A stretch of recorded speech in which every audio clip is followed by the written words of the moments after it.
So now we can address the question, how does war, how does imperialism, how does militarism in the Pacific region connect with Asian American immigration to the United States? Now, earlier we saw how this historical connection manifested itself in the case of Filipino immigrant farm laborers to the United States, which we call the Manongs.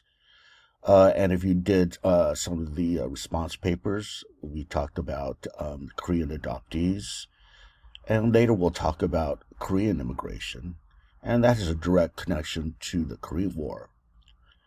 But during the Cold War, we're going to see a new population of ethnic immigration from Asia. And this is going to be spurred by the Vietnam War, and we could call this immigration Southeast Asian diaspora. Let's recall it diaspora. The meaning of diaspora is a significant migration of people, usually occasioned by political reasons, economic reasons, and when we say political, we could certainly include war in there. Okay, so when we think about the Vietnam War and the devastation it wrought upon the Vietnamese people, Laotians, Cambodians, this would lead to this diaspora of refugees coming to the United States. And indeed, before the Vietnam War, there were a very small number of persons from what we call Indochina, namely Vietnam, Cambodia, Laos. So there were very few numbers of people from those countries in the United States before the Vietnam War. But certainly after the Vietnam War, by 1975 into the 80s, 90s, and 2000s, we'll see pretty much an explosion in numbers. By 1980, you will see 300,000 Indo-Chinese, most of them, of course, refugees. By 2000, you'll see about 1 million. And then with the latest census by the government, the 2020 census, it counted 1.12 million Vietnamese, 320,000 Cambodians, 180,000 Hmong, and 200,000 Laotians. And like I said, compare that with before the Vietnam one. You had very, very small numbers. So it's important to note that their immigrant experiences is very different from earlier Asian immigration because, as we discussed, capitalism played a big part, namely the desire for Asian cheap labor from abroad. But in marked contrast, we hear Asian immigration coming to the United States that is occasioned, again, by war. All right, so we need to discuss the Vietnam War here at this point. And as opposed to the earlier Korean War, which of course was a Cold War military conflict, well, that is known as the Forgotten War, so to speak. The Vietnam War, on the other hand, is the opposite. It's the most known proxy war, to use our terms, in Cold War history. So let's briefly discuss the geopolitics of this war. By the way, the consequences of this conflict, the Vietnam War, is still felt today. Now, the geographic region that we've been calling Indochina was actually a French colonial construction. France, the French Empire, basically controlled this area they called Indochina, which is right below China. Okay, if you look at this map, here's China, the very southern edge, and below that, as we probably know, is Vietnam. Well, they called this region that included Vietnam, that hugged the coast, along with inland landlocked areas like Laos and Cambodia here in the southern part. Well, they established those as French colonies, and therefore Cambodians, Vietnamese, Laotians were French colonial subjects, right? And this happened since the 1850s. Now, even while France is colonizing this region, the native inhabitants always had this will to resist. imperial rule. Earlier, before the French controlled the area, well, it was China that held control of the area, and the Vietnamese were known to resisting that control.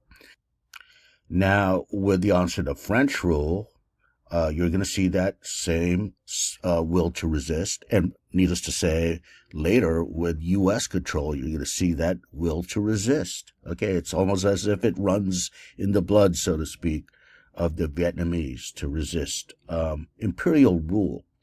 So, in other words, you see Vietnamese nationalism pretty much sprout up even in the early 20th century into just a few decades of French imperial rule. And Ho Chi Minh, which is this person here, he became known as the leader, the leading figure of Vietnamese anti-colonial nationalism. And when we use the term nationalism, we refer to the fact that they want to establish a sovereign, independent nation, right?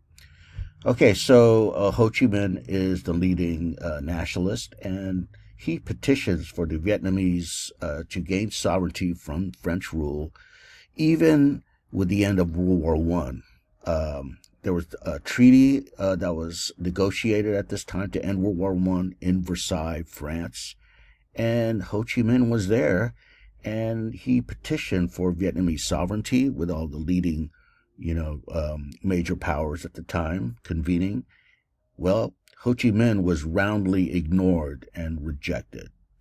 Now, on the contrary, however, Ho Chi Minh would petition to the socialist regimes like the USSR, and they would openly support him and acknowledge him, all the while condemning Western imperialism. So this caused Ho Chi Minh to become radicalized and to embrace socialism because he felt it was the socialists and not the capitalists and democratic societies that understood the plight and the predicament of the colonial populations throughout the world. So it's important to note here that Ho Chi Minh is primarily a nationalist. He's secondarily a communist, okay? Meaning that what really preoccupies him in terms of ideology is establishing a sovereign Vietnamese nation. That is to say, nationalism. Now, this is reflected in the fact that Ho Chi Minh was greatly influenced by the Declaration of Independence, the U.S. Declaration of Independence. Indeed, with the end of World War II, Ho declared that Vietnam was now an independent nation and no longer under colonial control of the French. And in declaring independence, Vietnamese independence, that is, he quoted the U.S. Declaration of Independence. He quoted Thomas Jefferson.